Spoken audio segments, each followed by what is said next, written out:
Friends, पृथ्वी में हम जितना भी आवाज़ सुनते हैं उसका सबसे बड़ा कारण है वायुमंडल। वायुमंडल साउंड तरंगों के परिवहन में काम करता है। एक जगह से दूसरे जगह आवाज़ वायुमंडल के सहारे ही चलता है। मगर इसका ठीक उल्टा है महाकाश में। स्पेस में कोई वायुमंडल नहीं होता। इस कारण वहाँ एकदम शांत परिवेश है और कोई ग्रेविटी ना होने के कारण कोई भी वस्तु या फिर इंसान तैरते रहते हैं।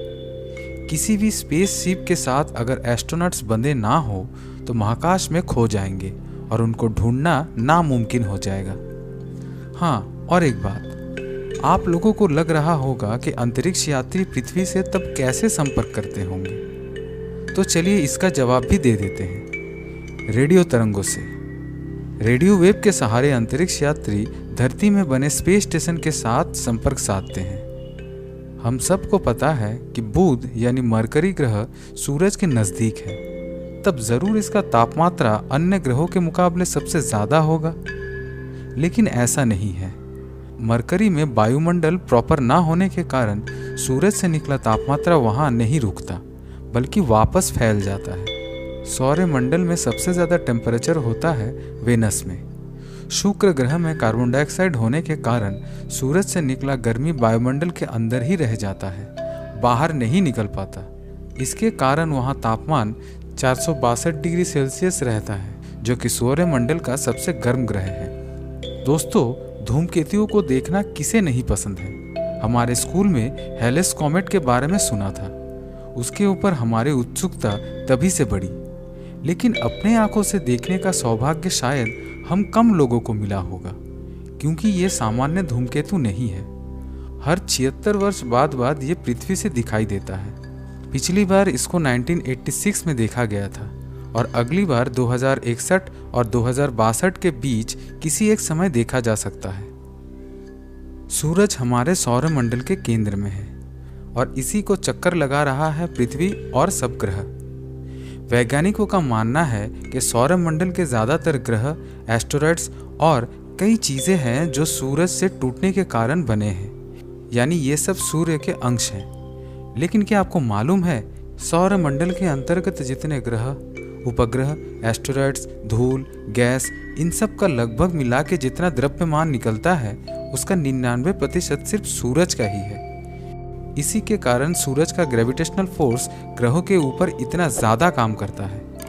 ब्रह्मांड कितना विशाल है इसका अंदाज़ा लगाना मुश्किल है, और इस ब्रह्मांड में कितने आकाशगंगाएं हैं ये भी खोज के विषय है। लेकिन कुछ के बारे में जानकारी लगाया जा चुका है, जैसे कि एंड्रोमेडा, मिल्की वे, वर्लपूल और कई गैलेक्सीज।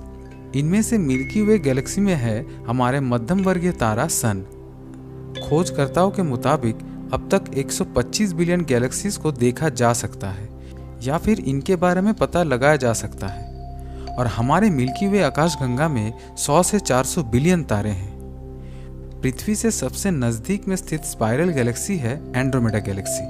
एंड्रोमेडा जैसे कुछ और गैलेक्सियों के बारे में आपको हमारे इस चैनल में मिल जाएगा।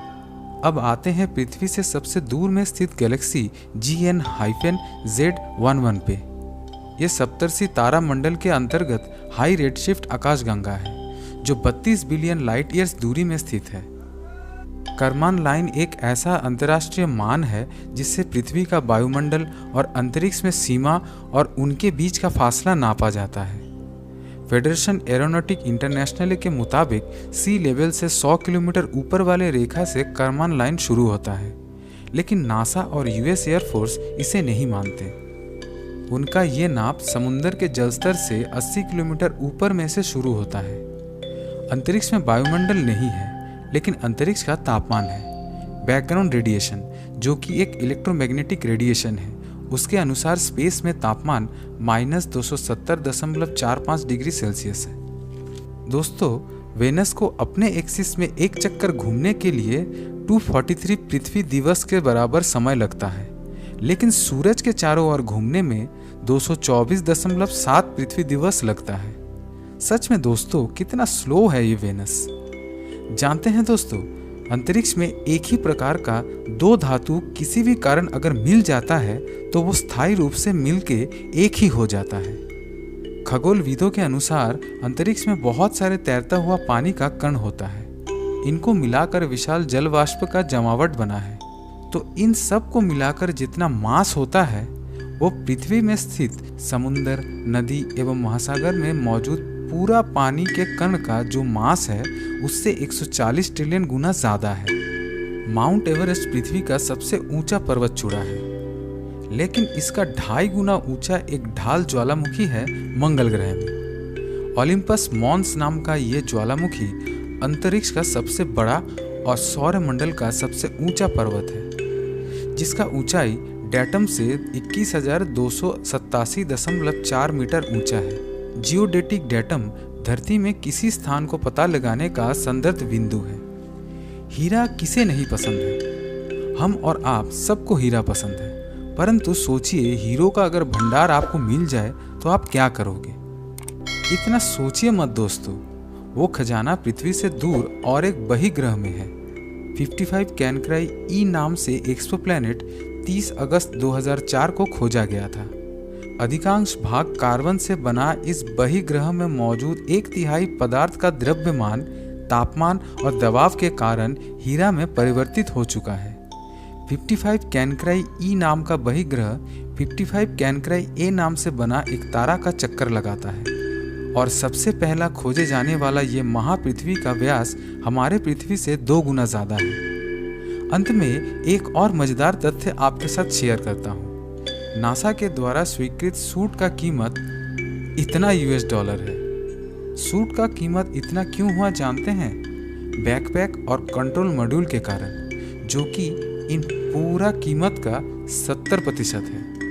तो दोस्तों ये था आज का फैक्ट्स। फिर मिलते हैं अगले एपिसोड में।